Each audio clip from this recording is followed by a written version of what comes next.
Welcome back to another ProjectX TopstepX video. In this tutorial, we're going to go over how to exactly set up your charts here in ProjectX, which are based on TradingView. So if you look at here at the bottom left corner, it says chart by TradingView. So technically they are TradingView charts. If you have used TradingView before, it is the same layout as you would have on TradingView as well. In this video, I'm going to show you some tips and tricks on how to use this and where you can find different tools, okay? So let's start from the top. You will have the ticker symbol here, okay? So you can search for a different ticker up here, right? Always make sure there's a slash in front of it, right? So there needs to be a slash in front of it. And then here we have the time frame. So right now it says 1 minute. If you click on it, you will have different time frames here as well. If you're someone who uses different time frames, I would suggest to put a star in the time frame you are trading on, right? Because right now we only have 1 minute. Right? It's going to make you click on it and go search for that time frame again. If you're using the 5 minute as well, 15 minute, right? As you can see, it kind of adds all of these at the top here. So you are now clicking this and searching for them all over again. Okay. As you can see, we can put them there. And then we have the different styles. Right now we have candles. You can choose other things as well. You could choose line. You could choose Renko candles, point and figure.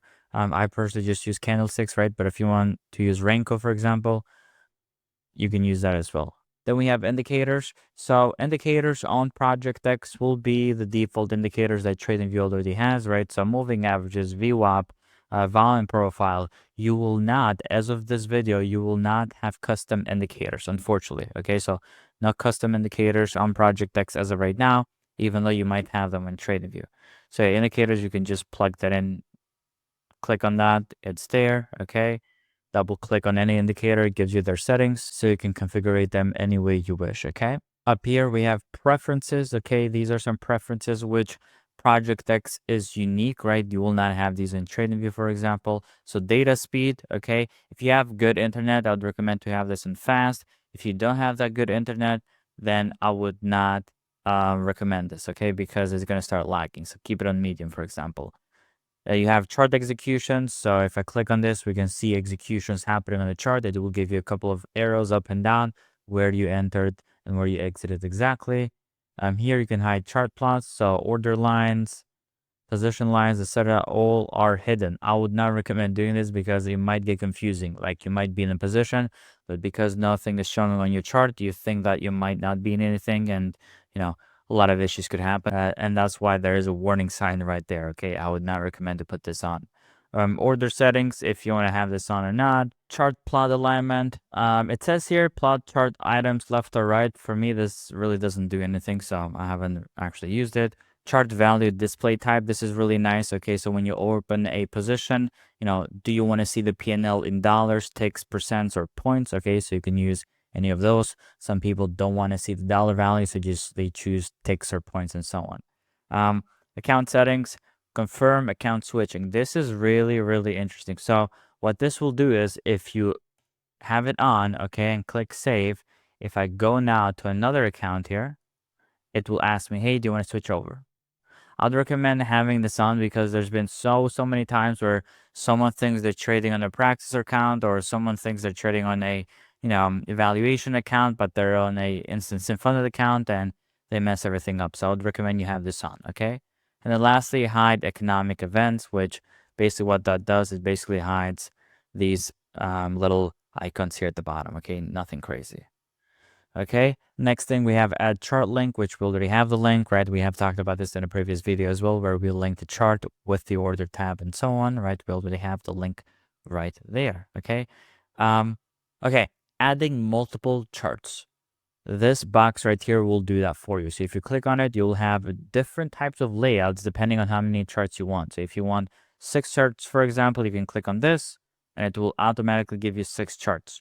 Okay, now if you click this button again here, it will say sync and layout. This is what's asking you, do you want to sync symbol, interval, crosshair, time, and date range? Okay, right now only crosshair is checked. So as you can see, this moves the same on all of the charts, right? As you can see, this little up and down, horizontal, vertical line here.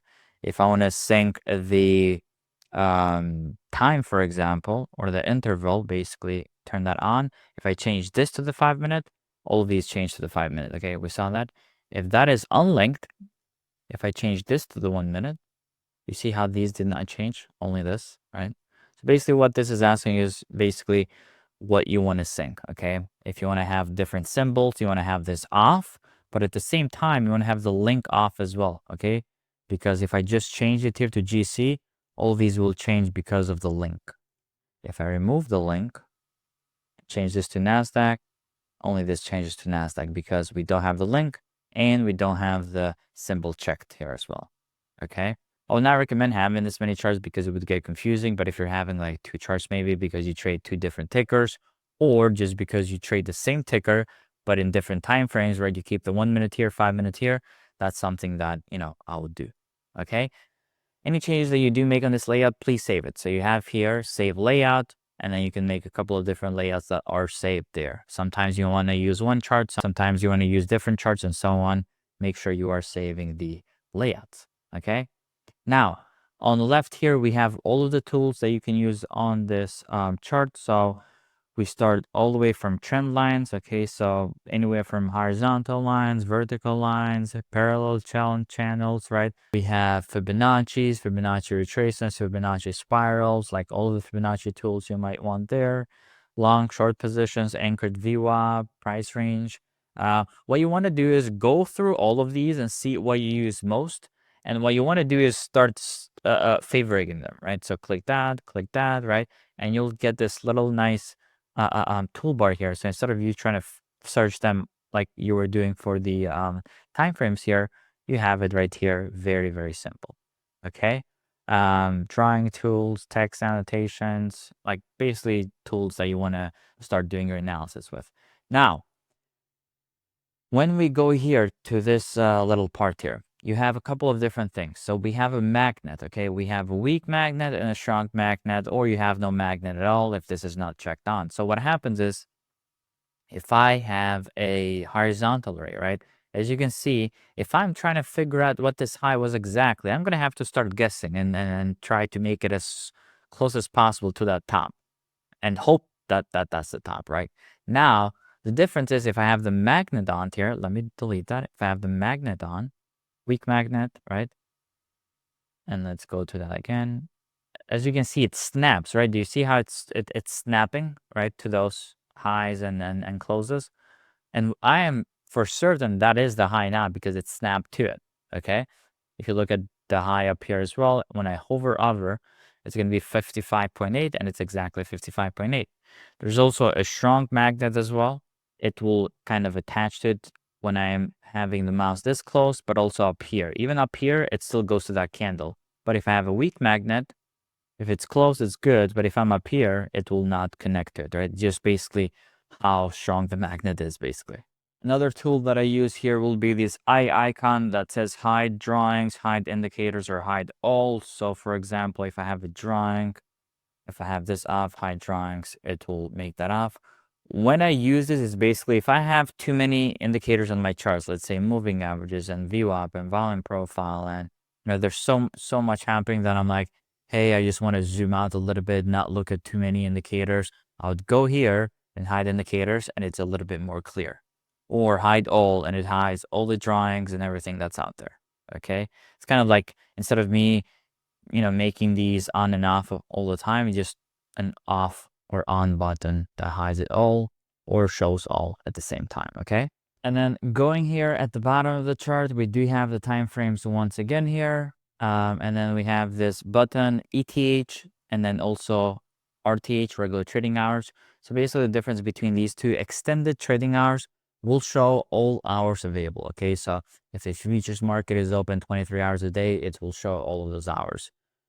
RTH, regular trading hours, it will only show New York session. So as you can see here, it only shows candles from 9:30 a.m. New York time all the way to 4:15 p.m. New York time, okay? As you can see, there are gaps because the overnight sessions do not show on regular trading hours. I personally do like to stay on regular trading hours because when I start putting indicators like VWAP and others, they do tend to work out a little bit better.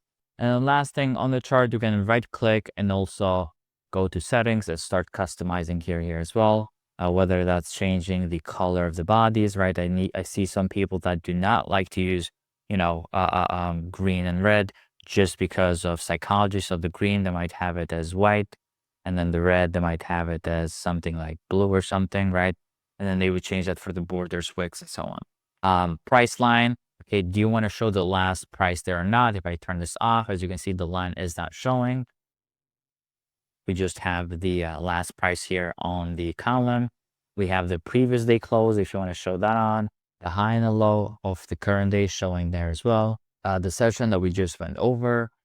Time zones, status line. So status line is going to be basically up here. Do you want to show the title? Yes or no? Do you want to see the open, high, low, and close values? So these up here, okay?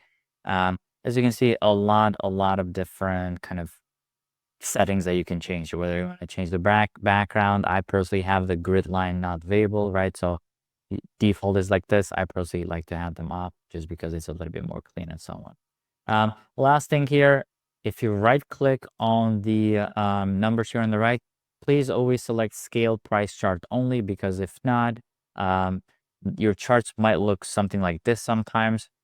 Having that on will always do the trick where they are pretty tight and visible. If you are still having something like this, the easiest way to go back to your regular or to your clean setup, instead of just zooming in and trying to do that, double click on the numbers here at the bottom and double click on the numbers on the right too. Okay, so as you can see, it kind of zoomed in both horizontally and vertically at the same time just by doing that.